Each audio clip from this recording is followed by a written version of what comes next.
ఈరోజు మనకు ఆరోగ్యం తలాంతి ఇచ్చాడు, ఆశీర్వాదమైన తలాంతి ఇచ్చాడు, కుటుంబం అనే తలాంతి ఇచ్చాడు, భర్త భార్య తలాంతునిచ్చాడు, వారి కడుపును పుట్టిన బిడ్డలు తలాంతునిచ్చాడు.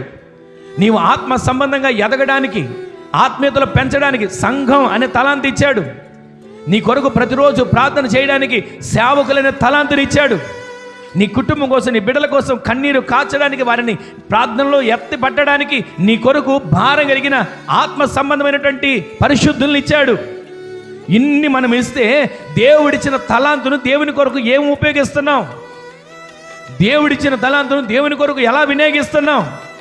ఇక్కడ 3 వ్యక్తులు పిలిచాడు, తలాంతులు ఇచ్చాడు. తలాంతులు చక్కగా తీసుకున్నారు. తర్వాత కొంతకాలమైన తర్వాత ఆ యజమాని మరలా వచ్చాడండి. మరలా వచ్చి 5 తలాంతులు ఇచ్చిన వ్యక్తిని పిలిచాడు. అయ్యా, నీకు 5 తలాంతులు ఇచ్చాను కదా, ఏం చేసావు? నీవిచ్చిన 5 తలాంతులతో నేను ఫలానా వ్యాపారం మొదలు పెట్టానయ్యా. నీవిచ్చిన 5 తలాంతులతో నేను ఆ వ్యాపారంలో ఇదిగో నేను ప్రతిరోజు ఆ వ్యాపారం చేసుకుంటూ కష్టపడుతూ నేను పోషించబడుతూ ఇదిగో నీవిచ్చిన 5 తలాంతులకు మరొక 5 తలాంతులు నేను సిద్ధపరిచానయ్యా అనగానే అవి తీసుకున్నాడు.